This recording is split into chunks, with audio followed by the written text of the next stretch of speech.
Diane Arbus, Seeing the Secret Within the Secret. The Night the Museum Looked Back, 1967. New York. 1967, The Museum of Modern Art. The air is thick with perfume, cigarette smoke caught in wool coats, the soft shuffle of polished shoes on marble floors. This is supposed to be culture. Refinement. Beauty. And then, her photographs.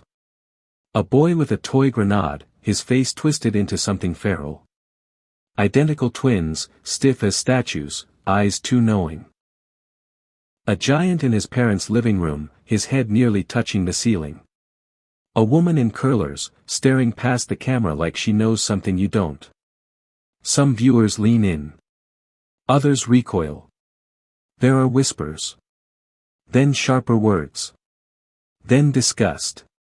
Some people don't just turn away, they spit. Not metaphorically. Physically. As if the images themselves are contagious. As if she has brought something into the museum that was never meant to be seen in polite society. Because Diane Arbus did not photograph beauty as the world defined it. She photographed the people we pretend not to see. And here's the part that feels almost cruelly ironic, she wasn't born in the shadows. She came from light. A wealthy Jewish family on Park Avenue. Fur coats. Department stores. Privilege so polished it reflected nothing real back at her. Yet she left that world to sit in dim apartments, cheap hotel rooms, carnival tents. To listen. To look. To wait. She crossed a line most of us never dare to approach. And the question still hangs in the gallery air, heavier than ever. What did she see in the shadows that we are too afraid to see in the light?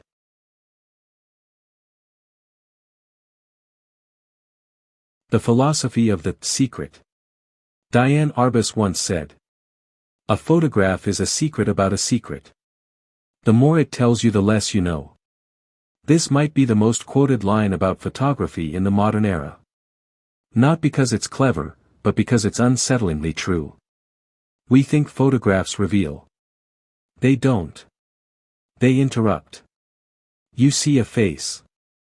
A dress. A posture. A setting. Your mind rushes to fill in a life story. You think you understand. But Arbus is warning you.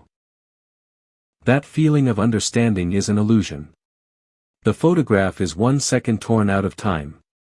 One expression detached from the before and after. A mask caught mid-shift. And the more clearly you see it, the more aware you become of what's missing. The gap. That invisible distance between appearance and essence. Arbus was obsessed with that gap. Not because she wanted to expose people, but because she believed identity itself is unstable. We perform ourselves. We wear faces. We hide in plain sight. Her portraits don't answer the question, who is this person? They make the question impossible to ignore. And that is why the quote lives on. Because in an age of selfies, filters, and curated identities, it feels prophetic. Every image shows us more surface than ever, and we understand each other less than ever. The secret is not what we can't see. The secret is that we were never meant to fully know.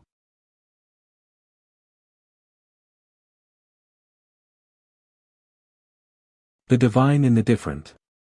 Another Arbus line. I really believe there are things nobody would see if I didn't photograph them. This sounds like ego at first. Like she's claiming ownership over visibility itself. But it's not arrogance. It's my responsibility. Diane Arbus wasn't chasing novelty. She wasn't building a circus of oddities.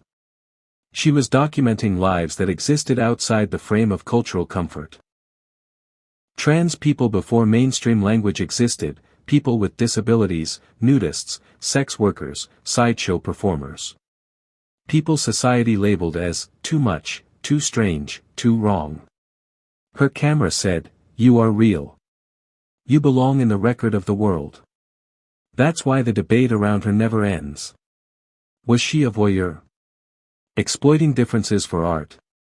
Or was she doing something rarer, meeting people where they were, without flinching, without softening them into palatable versions? Look at her portraits long enough and something strange happens. The shock fades. Humanity stays. You start noticing posture, vulnerability, pride, boredom, fatigue, humor. The otherness dissolves. What remains is the uncomfortable truth that their strangeness mirrors our own hidden strangeness. We are obsessed with her work because she crossed a forbidden line, she looked without pretending not to look. And in doing so, she gave the marginalized something radical. Witness. The aristocracy of trauma. Perhaps her most controversial statement. Most people go through life dreading they'll have a traumatic experience. Freaks were born with their trauma. They've already passed their test in life. They're aristocrats. This is not a romanticization of pain. It's a reversal of power. Society builds hierarchies around beauty, wealth, normalcy. Those at the margins are told they are lesser. Damaged. Failed. Arbus flips it. She suggests that those who have already endured the world's cruelty develop a kind of emotional literacy others lack. They know fragility. They know survival. They know what it means to be seen as too different and still wake up the next day. In that sense, they carry a kind of hard-won nobility. This resonates today because almost everyone, somewhere inside, feels like an outsider. We hide our scars behind competence. Behind humor. Behind curated lives. Arbus didn't hide the scars. She centered them. And in doing so, she asked, what if the people we pity are actually more prepared for reality than we are?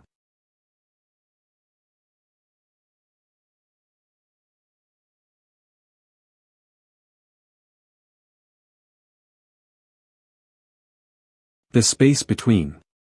Diane Arbus's life ended tragically, and for many, that fact colors everything she made. But reducing her to her end is another form of simplification, another refusal to sit with complexity. Her legacy is not darkness. It's attention. She stood in the uneasy space where people meet, and don't meet. Where judgment forms. Where curiosity hesitates. Where empathy could happen, but often doesn't. She didn't take pictures of people. She took pictures of the invisible tension between the viewer and the subject. That flicker of recognition. That moment of discomfort. That question you don't want to ask yourself.